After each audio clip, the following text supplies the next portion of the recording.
सांग मानक star hotel party अछि।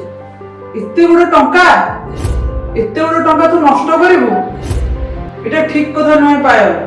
आमे जेतिकिरो लोक सेतिकिरे रहिबा दरकार। तुमको लोकन को बड़े आके पहुंचू सुनो कथा टिके सुन एमती भूल बाटरे जा ना।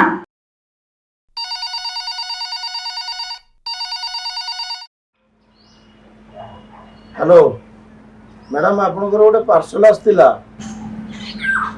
हां आछि गो।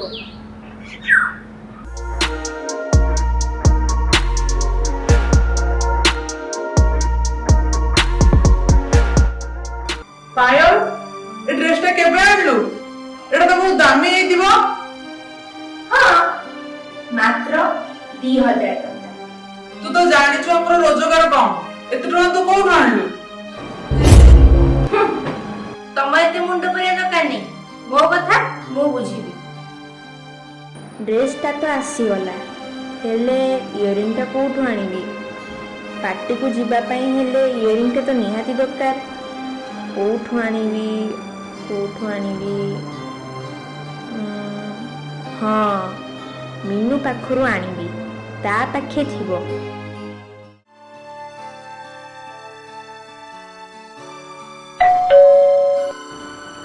पायल कोडे आस्तेलु? अरे मीनू तो सହିତ टी काम थिला हो आसस घरे कथा।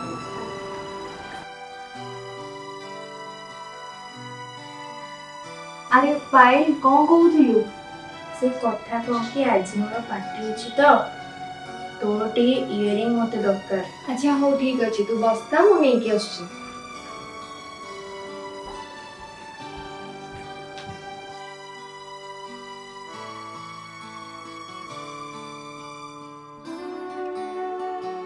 पायल देखे ए बॉक्स रे मोर सब इयरिंग्स अछि तो ड्रेस को जोटा मैच करिवो तू सेटा नै जो।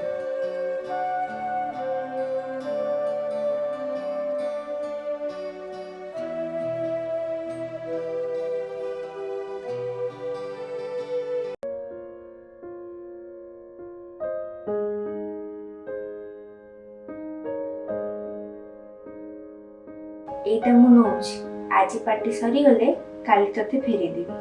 हो ठीक अछि। हो मु जाउछि। हो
कह आज जो पार्टी को इयरिंग टा पेंदी जाइथिली सेरो पाउनी रे तू गुड देखिचु की नाही तो देखिनु ना ओ रखे बाय ओके इयरिंग टा कोडी हजी होला आ मु जानि बलेनी कोठी खोजिबी मु राती तो अनेक हेलाणी एबे से होटल को जीवा भी संभव नुह।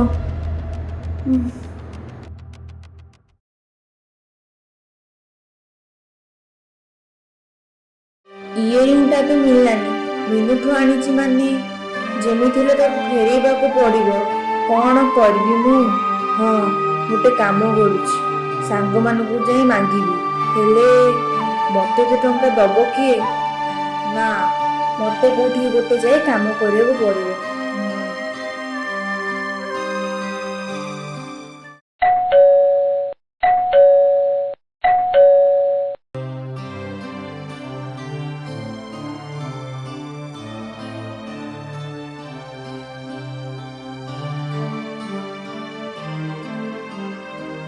ସରି ମିନୁ, ଟିକେ ଲେଟ୍ ହେଇଗଲା। କ'ଣ? ତୋ ଇୟରିଂଟା ନେଇଥିଲି ତ ଫେରେଇ ପାରିନଥିଲି। ସେମିତି କିଛି ନାହିଁ। ମିନୁ, ये तो इयरिंग नहीं। मोर टिके काम अछि, मु जाउची। ପାୟଲ ଟିକେ ଶୁଣ। ସାଙ୍ଗ କ'ଣ ହେଇଛି ତୋର? ତୁ ଏମିତି କ'ଣ ଦେଖାଯାଉଛୁ? କ'ଣ ହେଇଛି ମୋତେ ସତ ସତ କହ। ଆରେ ପାୟଲ, ତୋ ସାଙ୍ଗଟା ପରା। କ'ଣ ହେଇଛି ମୋତେ ସତ କହ।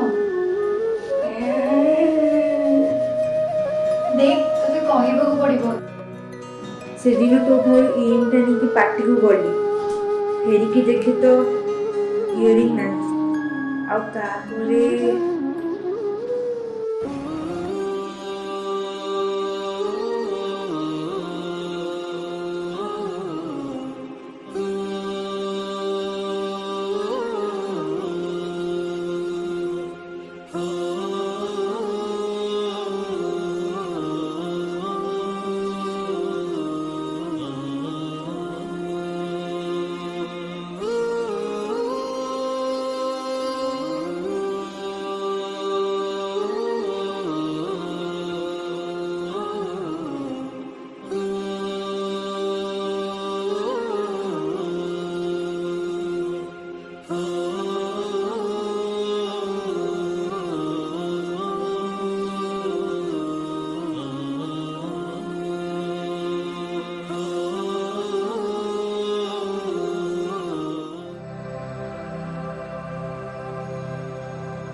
ଆରେ ତୁ ମୋତେ ଆଗରୁ କହିଲୁନି କାହିଁକି?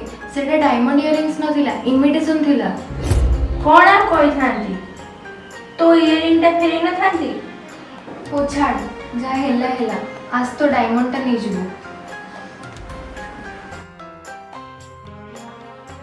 ଦେଖ, ଯାହା ତ ଭୁଲ କଲୁ କଲୁ। ଏଇ ନେଇ ତୋ ଡାଇମଣ୍ଡ। ଦେଖିଲୁ ତ, ତୋ ପରିଶ୍ରମର ଫଳ ତୁ ପାଇଲୁ।